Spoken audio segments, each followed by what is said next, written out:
मोहम्मद चौधरी और आप देख रहे हैं न्यूज़ पाक 24। ये पार्लियामेंट लॉजेस है और ये देखिए 2 दिन बारिश 3 हुई थी, इसके बाद कितना खूबसूरत सुहाना मौसम हो गया है।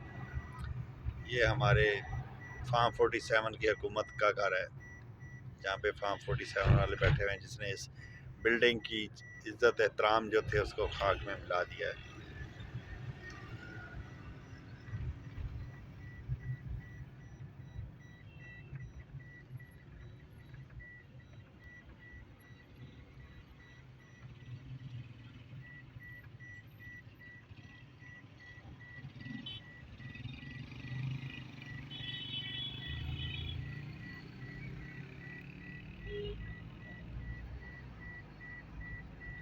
ये सामने सुप्रीम कोर्ट,